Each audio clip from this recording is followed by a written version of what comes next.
starts with a breath, a holy wind rolling through the caverns of your soul, reminding you were never meant to stay silent. He calls you to burn bright in a world that's growing dim. And then suddenly, your fear becomes small. Your doubts lose their grip. Your past loses its power. Because the one who rose from the dead now rises inside of you. And when that fire catches, and when that breath becomes your breath, you become exactly what God calls you to be.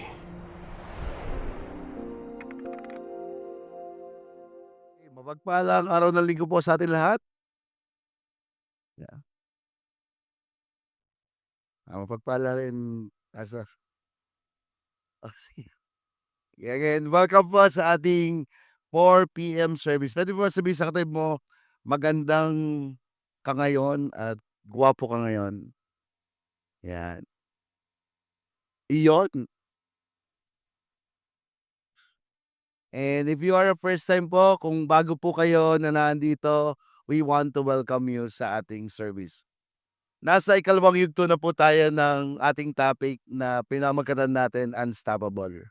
Ito pong Unstoppable na to ay patungo po ito sa mission ng simbahan. In us, in Victory po, we honor God and we make disciple. It means we are all unstoppable.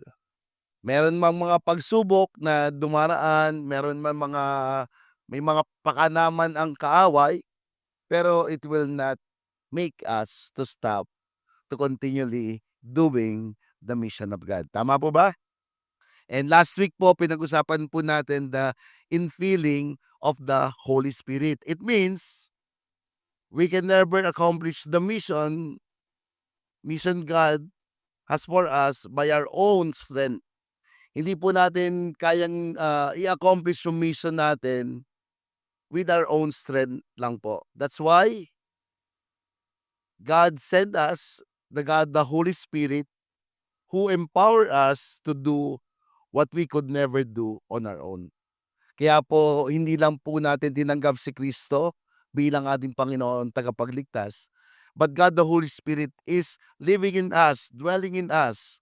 And in Acts 2:42, and in Acts 2, verse 1 to 4, pinakita po doon yung infilling of the Holy Spirit. So when the Holy Spirit comes, it empower us to be effective witness, not only in Lukban, but to the ends of the world. Pwede ba sabihin sa atin mo, you are unstoppable. And now, pag-uusapan naman po natin in our second week about devoted and radical community. Devoted and radical community. When we say devoted, ano pong ibig sabihin ng devoted? Devoted means dedicated and committed. Pagka pala ikaw ay deboto, ibig daw pong sabihin, ikaw ay committed dito at hindi ka lang committed, but ikaw ay dedicated dito. It means, pagkagising mo pa lang sa umaga, ito na agad ang iyong nasa isip. Tama ba?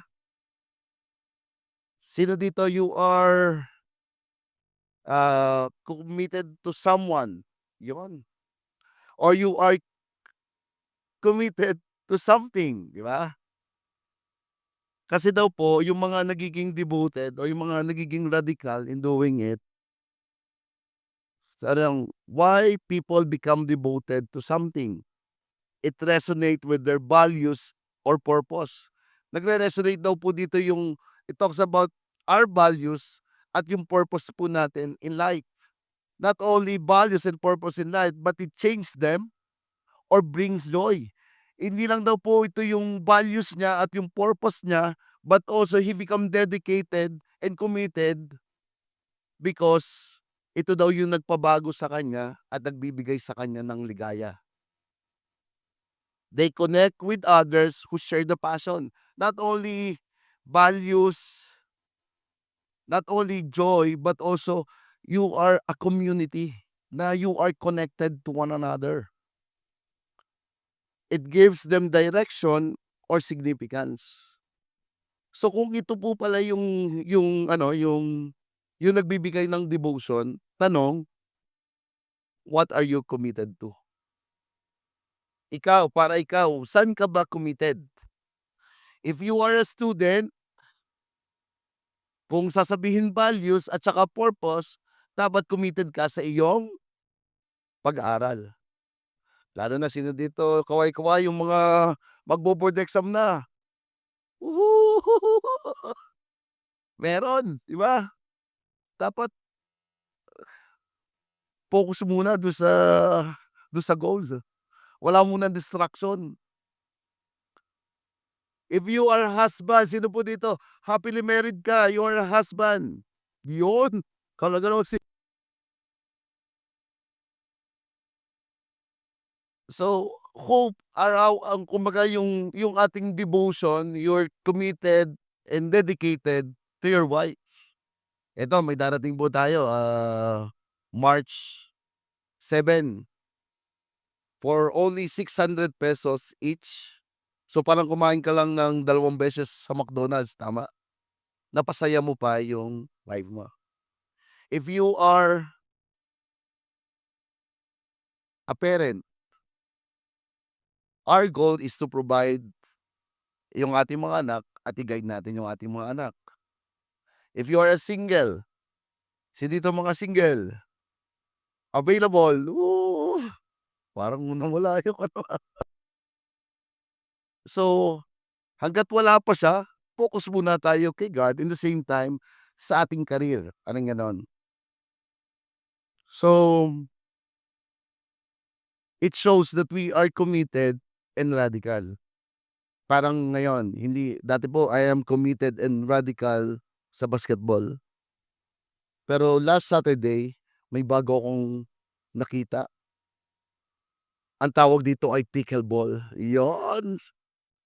Unang salang ko, parang natunog yung aking tapos siguro after isang game, nilabanan ko naman po yung asawa ko. Ay talagang sabi ng asawa ko, "Ay ako kasi nag-tennis kaya kayang-kaya ko 'yan." Atin-atin lang 'to, tinalo ko po yung asawa ko.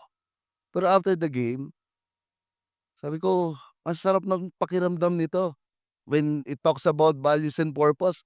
Again, ito yung sports na puwede akong, mapawisan, puwede akong pumayat. Sana. So, kailangan ko mag-stretching. When you do the stretching, ang hirap po nun. Hindi po madali, lalo na kung edad ko medyo may arthritis na po ako na tinatawag. But because I am committed, nag-stretching po talaga ako, talagang dati ganito lang, pero bandang huli kaya ko na pong ibaba. Kasi gusto ko pagka humataw ako, pak pak, gusto ko gusto ko gano'n yung mga palo ko talaga, pak! Ah, 'di ba yung you are radical and you are devoted in doing something. Natandaan niyo pa yung yung mga time na gano'n, na you are devoted and you are committed to something, that you are radically parang mabaliw-baliw ka? So ang tanong, if we talk about devoted and radical community, as a Christians, as a follower of Christ, where should be devoted and radical? At ito po yung pag-uusapan natin ngayon. Can we all stand up? Sandali lang, parang masakit yung sige. We are always standing because we give reverence to the Lord. Let us read the word of the Lord in Acts 2 verse 42 to 47. And they devoted themselves to the apostles' teaching and the fellowship, to the breaking of bread and the prayers. And awe came upon every soul, and many wonders and signs were being done through the apostles.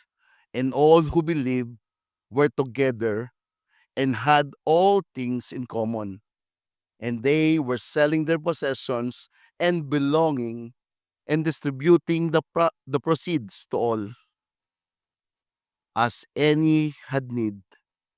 And day by day, attending the temple together, breaking bread in their homes, they received their food with glad and generous heart, praising God and having favor with all the people. And the Lord added to their number day by day those who were being saved. Let us pray. Lord Jesus, we are yours. Kami ay sa iyo, aming Panginoong Hesukristo. You are the foundation of our faith, and we allow you, God the Holy Spirit, to empower us to be effective witness. We pray, Lord, as we hear your word today, it will give us a commitment. It will give us a dedication to do it because it is your will to us. In Jesus' name, let's everybody say amen. Yung binasa po natin, sige, pwede na po tayong maupo. Yung binasa po natin kanina, ito po ang background po nito is the disciple know already what Christ did on the cross. Not only knowing that, but they are infilling by the Holy Spirit. When they hear the word of God, nag-ascend na po si Jesus, sabi may pangako, at after nung pangakong yon, in Acts 2, chapter 1 to 5, again, there's a mighty rushing wind, and they infilled by the Holy Spirit. After the infilling of the Holy Spirit, may mga iba-iba silang lengguwahe, and si Peter po nag-preach na siya po doon. And remember, marami pong tao na galing po sa iba't ibang lugar kasi nung time po yun, meron pong okasyon. Ang okasyon po nun ay yung tinatawag na Pentecost. So from other country, other places, they are in do sa celebration na yon. At sabi daw po, nung nag-preach po si Peter at sinabi ni Peter, repent and be baptized. 3,000 were added. So 3,000 daw po yung nadagdag. And after po nung 3,000 na yung nadagdag, ito na po yung kasunod na nangyari. From 120, parang tayo dito, around kulang-kulang 100 po tayo. But suddenly, hindi lang po 100, pero may nadagdag na po ng 3,000. Sino po magiging masaya nun? Hindi na tayo kasya dito, ang dami na natin, di ba? Parang... And sila daw po ay naging devoted to something. 3 foundation aspect of devoted and radical community. First, devoted. Acts 2:42. And they devoted themselves to the apostle teaching and the fellowship, to the breaking of bread and prayer. Devoted, devotion to God's word, fellowship, and prayer. After daw po nito, day by day, they become committed. Not only committed, but they are dedicated in God's word, fellowship, and prayer. Isa-isahin po natin. First, devotion to God. When they encounter God, again, filled by the Holy Spirit, they personally loving the Word of God. Sino po dito, nagbabasa kayo ng salita ng Diyos personally? Yon. When you feel discouraged, when you feel hopeless, and then you read the Word of God, you become encouraged. Sometimes you are misaligned, pero when you read the Word of God, you will be directed. It is personal. But in this, makikita po natin, it's a communal. Communal po nila na pinagbubulay-bulay ang salita ng Diyos. Why? Bakit ba kailangan natin pagbulay-bulayan ang salita ng Diyos? It's inerrant, infallible, and inspired word. Inerrant means the Bible is without error in its original manuscript. Ang Biblia po ay wala po itong error. It is the original manuscript na itinranslate po sa ibang salita, and for us, English or Tagalog. Wala po itong makikita kayo na kamalian. 66 books in the Bible, in the 66 books nakalagay po dito sa Bible, at kung titingnan po natin, wala pong pagkakamali.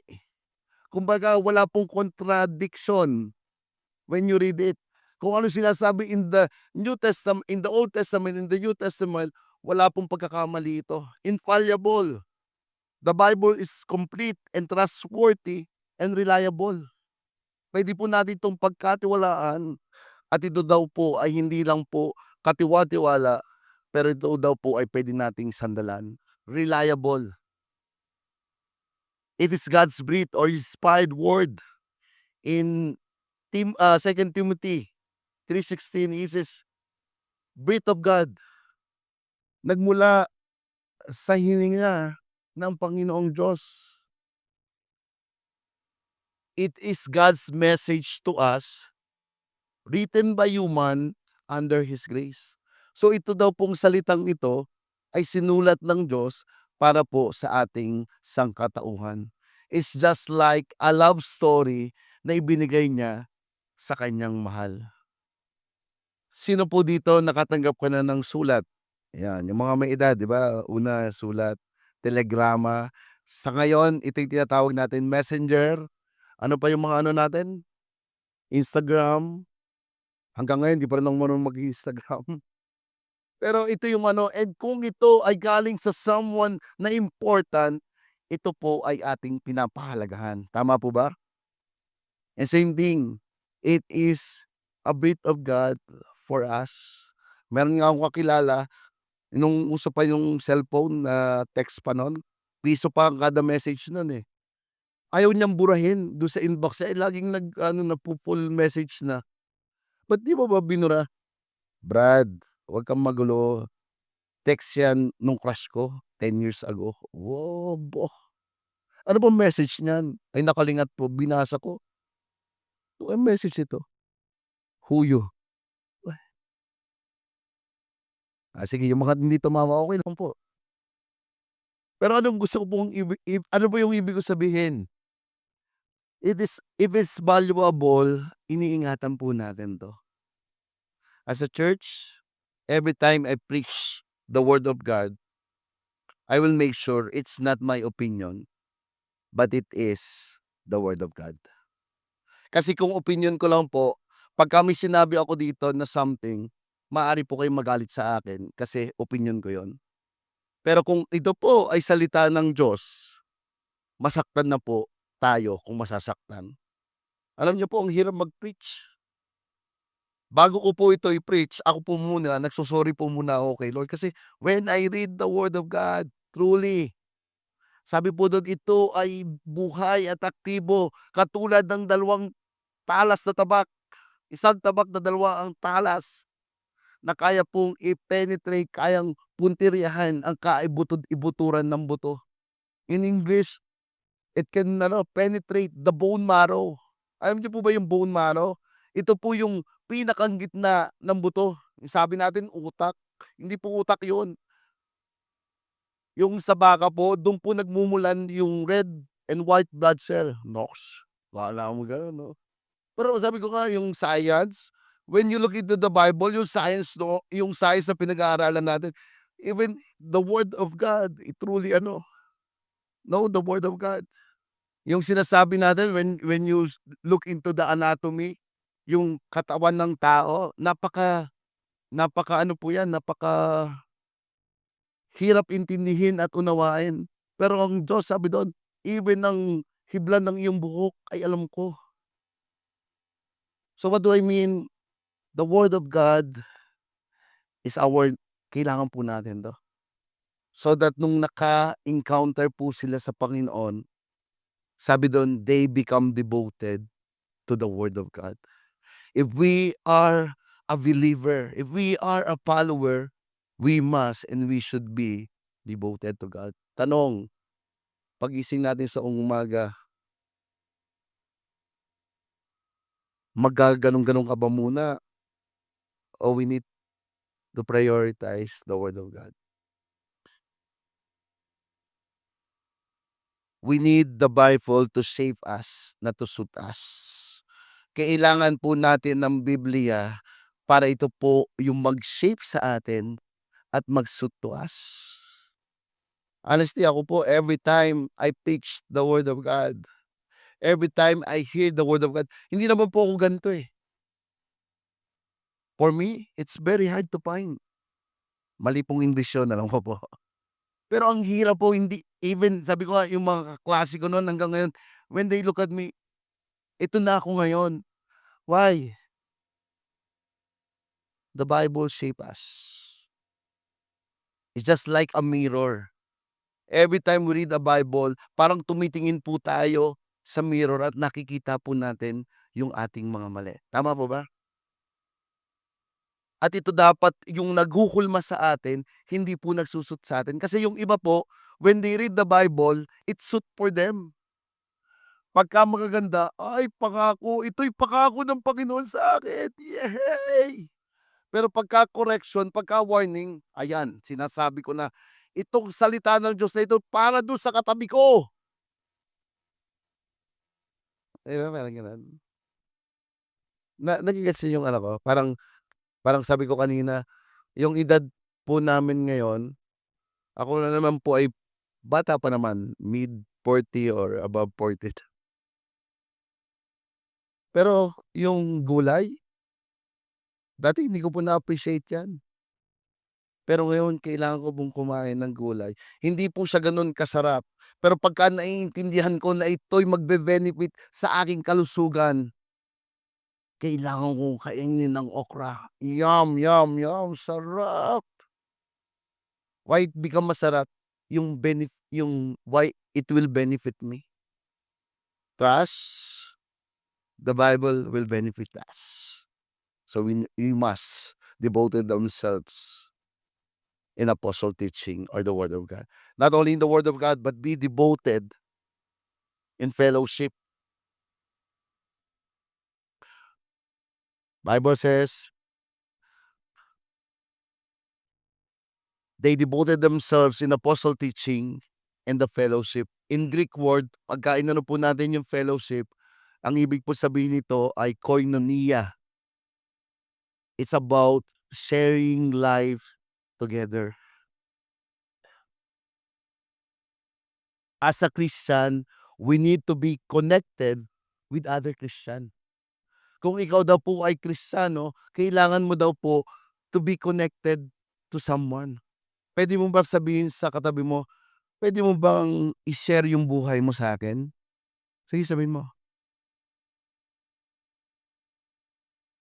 At dito po yung sinasabi, we need to be devoted in fellowship. Yung koinonia it means shared life. Ibig po sabihin, wala pong Kristiyano na Lone Ranger. Kilala niyo po si Lone Ranger? Yeah, tigitik, tigitik, tigitik. Solo lang po siya. Until the time na-meet niya si Tonton. Tayo po kailangan din po natin ng Tonton sa buhay natin. Look at this.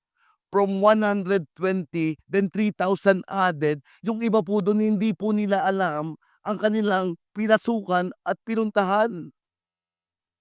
But it's sharing lives together. There's a need. Oo, meron pong need. Bakit? Galing po sila sa mga ibang bansa. Then nandito sila ngayon. Kailangan nila ng provision. Ang nangyari po, even yung problema nung iba ay naging problema din nila. Sino dito yung mga small group leader natin? Pwede ba natin palakpakan yung mga small group leader natin? Thank you for taking time, moment, or ano. Sino dito you enjoy your small group? Kung hindi ka pa po connected, ikaw mismo, i-connect mo yung sarili mo.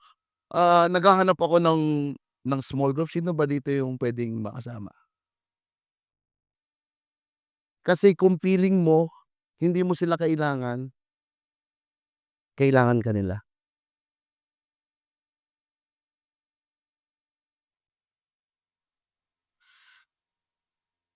You may not need it, but others need you as much as you need them. Kailangan natin sila at kailangan din po nila kayo.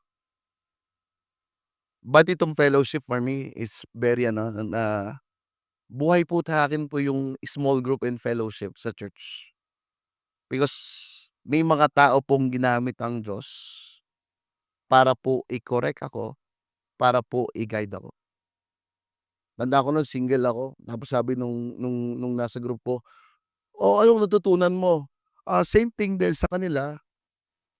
Ay English yun, English din yun hindi sa'kin Tagalog kasi hindi naman ako marunong makita, eh. Tatawa-tawa gano'n, pero after nun, "Bro, napansin ko lang, anong trabaho mo ngayon?" "Ay hindi kasi katatapos ko lang ng gan'to, gan'to, gan'to." "Hindi bro, kung wala kang trabaho tulungan kita." Then I started na sabi, "Ay hindi ako marunong gumawa ng resume." "Ay di dun sa mag-apply ka, tapos ka naman ng physical therapy, mag-apply ka dun sa sa Bristol.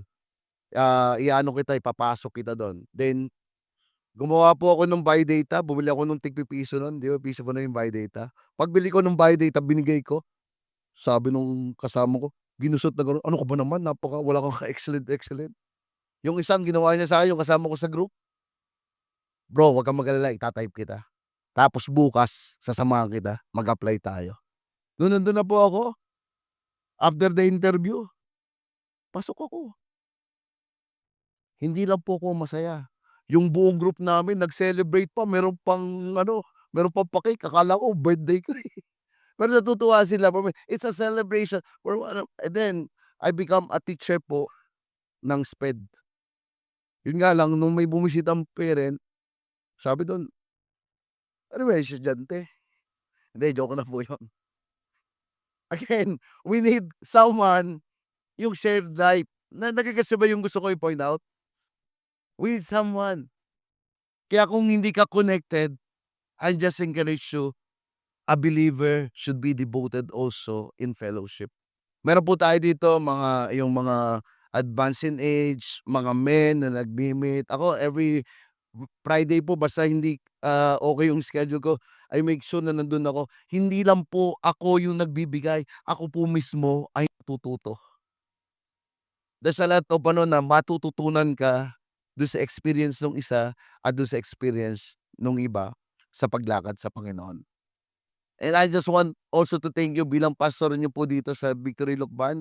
Marami pong salamat. Every time shine-share niyo yung buhay niyo, every time shine-share niyo yung pananampalataya niyo, every time shine-share niyo yung obedient niyo kay Lord, truly it inspired me.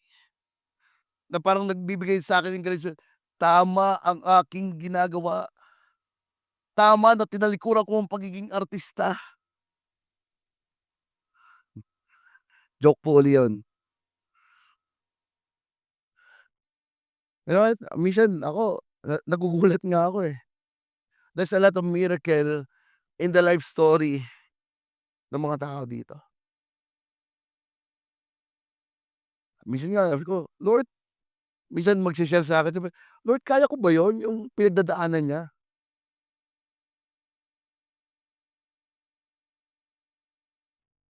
Ng babae na yung asawa, nagkaanak pa ng iba, tapos dinadala dun sa kanilang bahay. Alam mo po yung taong yun, kita ko dala-dala dito yung bata tapos ang saya-saya pa niya, "Ay pastor, anak ng asawa ko, hindi ko anak yan." Sabi ko, "Oh, ba't nandito?" "Eh, pastor kasi everytime na umaalis kami naiwan namin yung asawa ko dun pero, yung bata gusto sumama sa'min, hindi naman siya kasama dun sa aming and you see her, he truly love that kid. Yung loving your enemy makikita mo, it happened to them." Alam mo sabi ko sa kanya, "Para kang si Mama Mary." Nakikita mo yung parang impossible sa buhay mo parang imposible but may pinagdadaanan na pero laging sinasabi, "God will provide. Don't worry pastor, God will provide." Milyones na God will provide.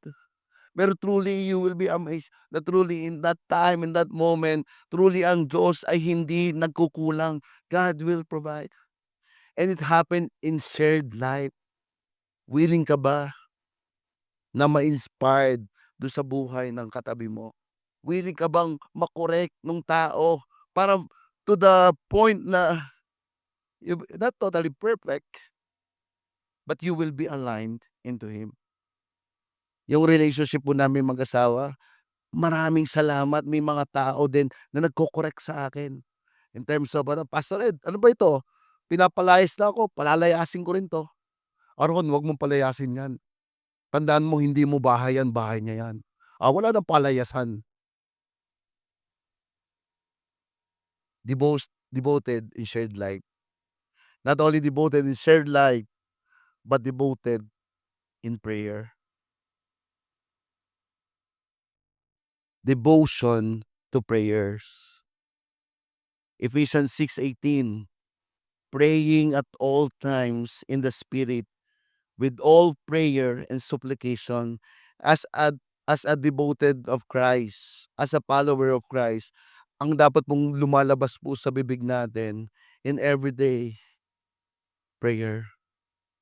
So kung ika'y nagpe-pray ng umaga, tanghalian at hapunan dahil kakain ka, tama po 'yun.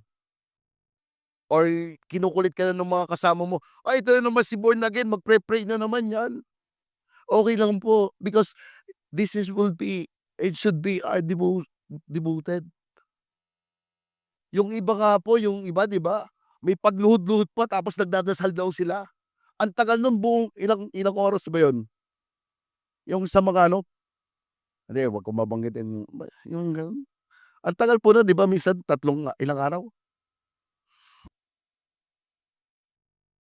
Nagpe-pray daw po sila. Pero sino ba dapat na nagpe-pray?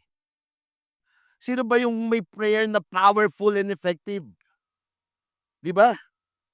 The prayer of a righteous man is powerful and effective. Ang prayer daw po nung mga righteous men is powerful and effective. Sino po yung mga righteous men? Those who accept Jesus as Lord and Savior of their life, we are righteous. So yung prayer po nating mga righteous, we're righteous because of what Christ did. So sino po dito, you accept Jesus as Lord and Savior of your life? Pakitaas nga po ng kamay. Yan, yang mga nagtaas na yan, dapat yan ang nagpre-pray. Kasi po, ang prayer po niyan is powerful and effective. Totoo ba? Parang hindi naman kayo convince, eh. Tanda ko nun yung ang lagi ko pong dala po dito yung box ko. Tug, tug, tug, tug, tug, tug, tug, tug, tug, tug. Tapos sabi, "Pastor, meron tayong dedication." Anong dedication natin? Yung member natin bagong sasakyan. Isang beses, tapos "Pastor, meron ulit magpapa-pray daw yung bago ulit sasakyan." Sige, ay medyo high-end yung sasakyan. Nakita ko nakaparada agad dun. Tug, tug, tug, tug, tinabi ko muna. Tapos siyempre medyo mayabang ka rin dapat. Uy, yan. Di bless, pray, after nun, sabi nung isang member, yung laging nag-aano sa akin, sabi niya, "Pastor, 'di tapos na. Oh, kakain na tayo dun sa lugar na yun, sige. Pero pastor saglit." Tinawag niya po ako, sabi niya, "Pastor, lagi na lang ikaw nagpe-pray, eh. Ilang dedication na ng sasakyan, parito ka pagpe-prayan kita." Sabi niya, "Lord, I pray na bigyan mo si pastor ng sasakyan. Yung sasakyan na hindi niya babayaran." Wala po akong pambili kasi. So, in Jesus name, amen. Sabi ko, parang yung member ko pinag-prayan ako. Amen. 2 weeks after the prayer, may kumatok sa bahay. Yun na po yung sasakyan ko ngayong pula. Binigay na po sa akin. Wala po akong nilabas, hindi ko sige, palakpakan mo natin si Lord. I'm not saying this para kumbaga, I'm saying this that truly prayers works. Sino po dito nag-pray kayo for someone? Wag po tayong ano, manghina, yan. Bibigyan ni Lord yan. Let's be devoted in prayer. So dapat na po yung prayer is like a breath. Every time we breathe, we must pray. And thank you po yung dito po magkakameron po tayong 3 service. Yung 3 service po, it's a answer prayer po sa ating pong simbahan. Dati po we pray ito pong 4 o'clock. Tanda ko po at alam niyo din po yung ilan dito, pagka nagse-service po tayo, 20. Sabi ko minsan, itutuloy pa ba natin yung 4 o'clock service natin, 20? Tapos yung iba mga volunteers nung maga. Pero truly, prayer works. So, the disciple are devoted in God's word, not only in God's word, but fellowship and prayer. Second point that meron po tayo, the foundation, distinctive radical community marked by unity and generosity. Distinctive, kakaiba. They are radical community marked by unity, radical community marked by unity and generosity. In verse 44 to 45, magandang pagsasamahan ng mga mananampalataya at pinag-isa nila ang kanilang mga ari-arian para makabahagi ang lahat. Ipinagbili nila ang kanilang mga lupa at mga ari-arian at pera at ang pera'y pinamahagi nila sa kanilang mga kasama ayon sa pangangailangan ng bawat isa. Look at this. They talk about possession. They talk about their money. Pero alam po yung ano nila? Because they are united. They are united in their purpose and their calling. They know na ito, perang ito, ay para sa pagpapalago ng simbahan. Unity, hindi natin ito gagawin because we want na gawin po natin to o yung tinatawag na communism. 'Di ba yung iba, kailangan natin gawin yan pantay-pantay, pare-pareho, kasi ito yung gusto ng gobyerno. Pero we are united because first and foremost, God the Father, God the Son, and God the Holy show this unity in relationship. And same thing to us. If we are a sons and daughter of God, we should be fight, we should be and make every effort to keep the unity in the spirit. Kaya po sa simbahan, wala pong puwang dito yung tinatawag po nating backfighting. Wala din pong puwang dito yung offense, wala din pong puwang dito yung unforgiveness. Walang puwang po dito yung gossip. Dahil ang ating pong Panginoon, He is a God of unity. Yes, we are different. We have different personality, background, pero we are united because of the empowerment of the Holy Spirit to us. Sige, tingnan mo po yung katabi mo. Natutuwa ka ba dahil hindi kayo magkamukha? Sino po dito na tuwang-tuwa ka? Tuwang-tuwa ka na magkaiba kayo. Yes, maaaring magkaiba tayo, pero tayo ay united in one purpose. Ang simbahan po natin, tinawag po ito in campus ministry. And some of us, yes, may edad na tayo, pero tuwan-tuwa tayo every time we will have an event, not only event, or yung ano natin, yung may mga nababaptize na mga estudyante.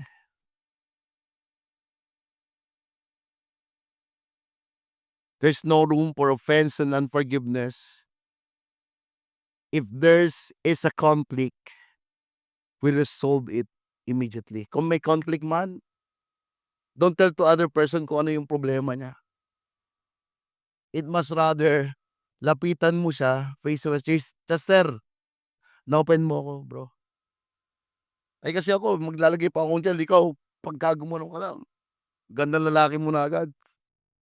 Parang, nagigets niyo po yung ano ko?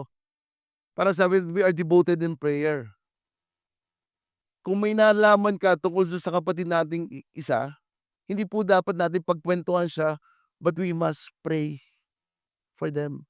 Kung anong ikasisaya niya, ito dapat ay kinasisaya din natin, tama ba? At kung anong kinalulungkot niya, ito rin po ay ating ikinalulungkot. United. Makikita po natin dito, they are united. Money is not a issue for them.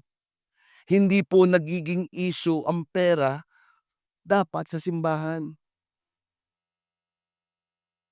Kakaibang unity, kakaibang generosity. Before they are selfish. Totoo naman, they are selfish kaya po sila nandun para magsaya, mag-celebrate. But now they become selfless. We don't care kung anong sabihin ng iba. Pero itong Jesus na ito ay aming tatanggapin bilang aming Panginoon na tagapagligtas. And they will become baptized. Not only baptized, but after that, extreme generosity, radical generosity. Kung ano yung pera nila, pinagsama-sama nila, di ba? Nakita niyo yun? Parang pinagsama-sama nila, ibinenta nila at itinulong sa mga nangangailangan. Who among you here, pagka dumadaan yung tithes and offering, sabi mo, ayan na po ang ika po, aray ko po. Di ba yung mga gano'n na pero ito po hindi po talking about the tenth. Talking about the extreme generosity. Hindi lang po yung meron sila yung ibinigay nila, pero kahit mawalan na sila, ito pa rin po yung ibinigay nila. Kakaiba. Kakaibang unity, kakaibang generosity. And truly, it shows also kung sino yung Panginoon natin. Remember, our God the Father, ibinigay niya ang kaisa-isa niyang anak. He gave it all. So itong mga disciple, they really understand what Jesus Christ did on the cross. Jesus gave it all to all of us so that we receive this salvation.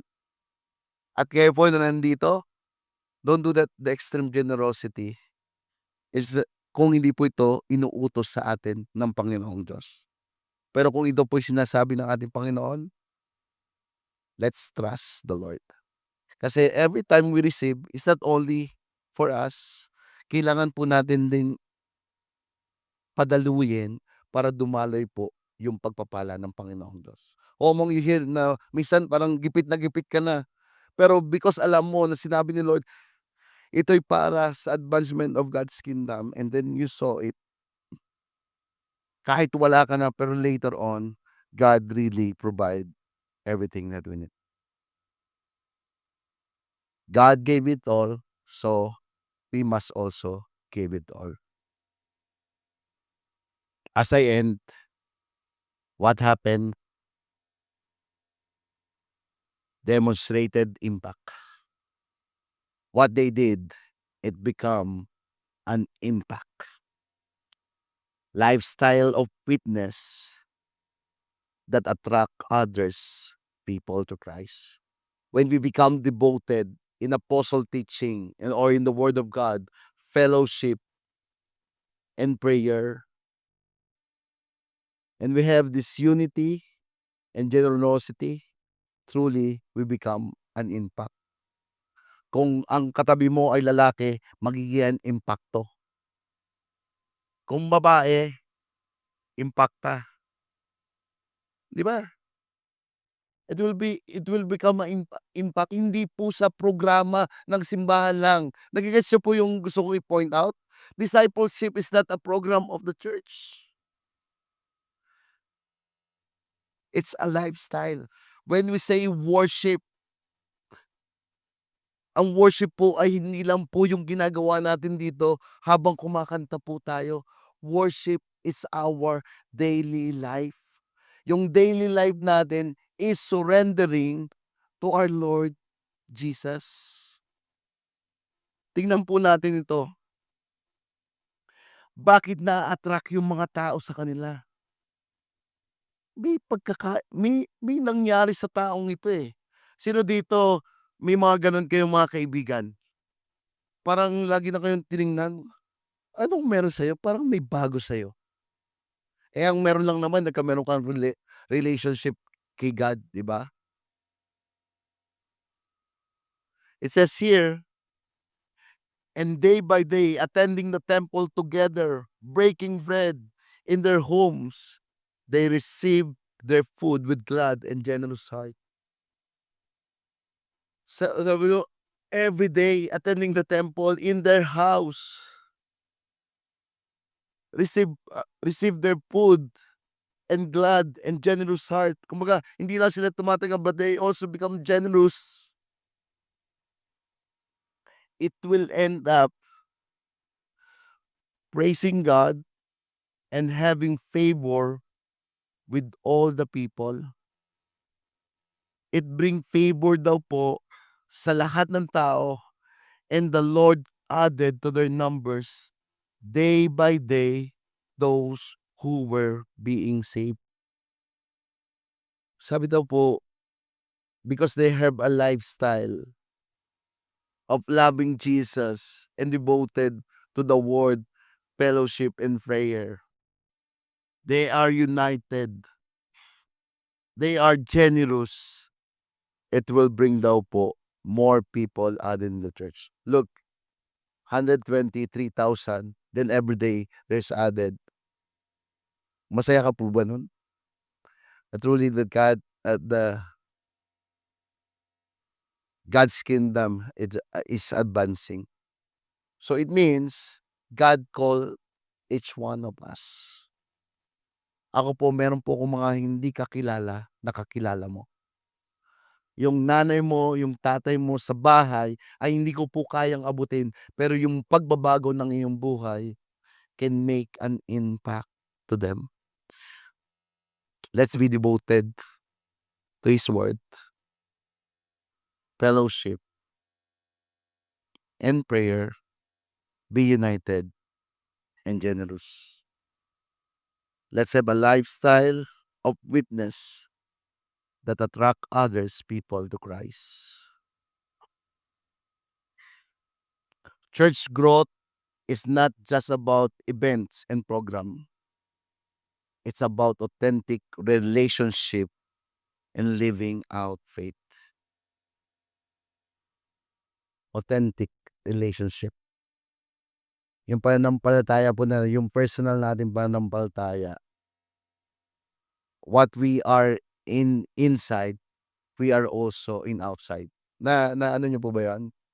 Kung sino tayo sa loob, kung ano yung ating pananampalataya, ito po yung lalabas. As I end, a devoted community is committed to God's word, fellowship, and prayer, marked by unity and generosity, and demonstrate a lifestyle of witness that attracts others to Christ, fueled by personal and communal relationship with God that make us devoted and radical. Let us pray. Lord Jesus, thank you that you are a God who chose us to be in you.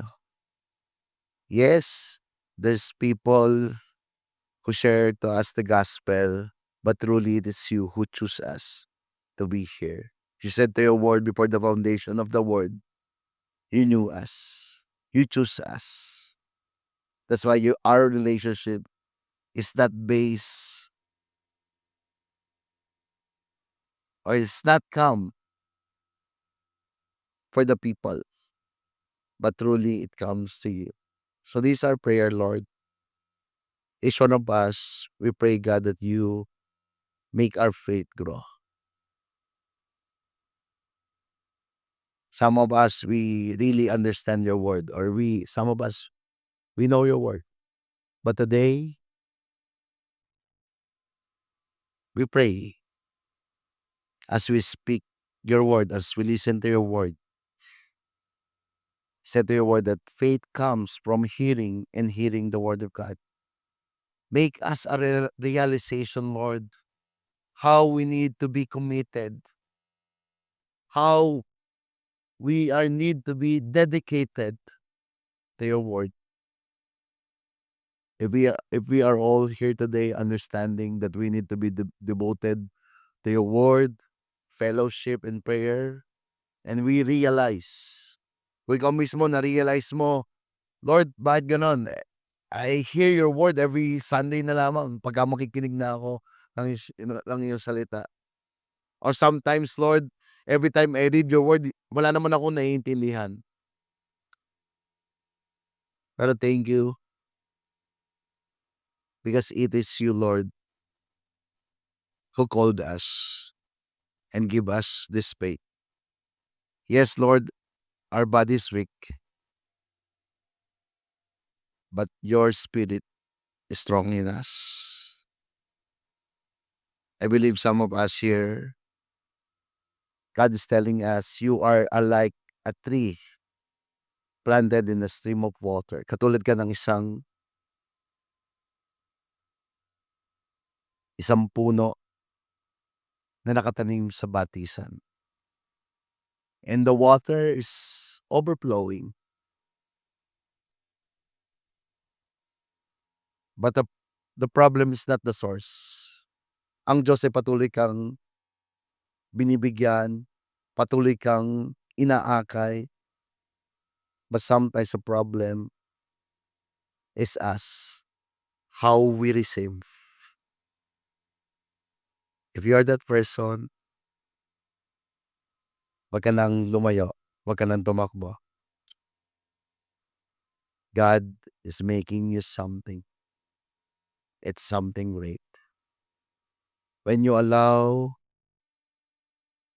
the resources flow into you, it will renew you. Not only renew you, but restore you.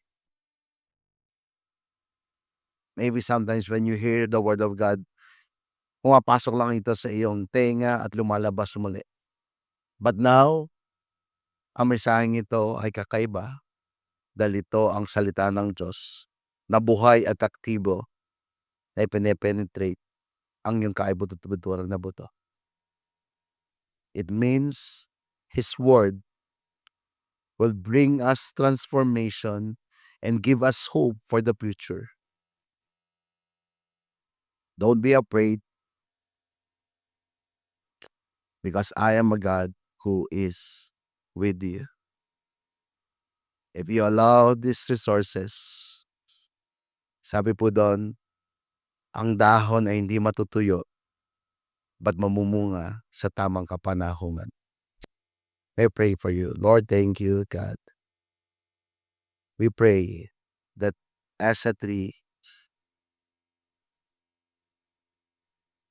we will be fruitful, not only fruitful, but we will grow. Lord, let our faith grow. It is you, Lord, who make our faith grow, and we entrust to you. Can you all stand up?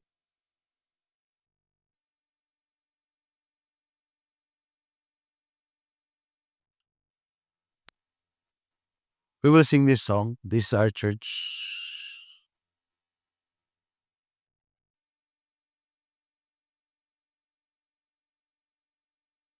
And I believe God is telling us that we are secure. Christ is the foundation of the church. Or God is the foundation of the church. And we are secure.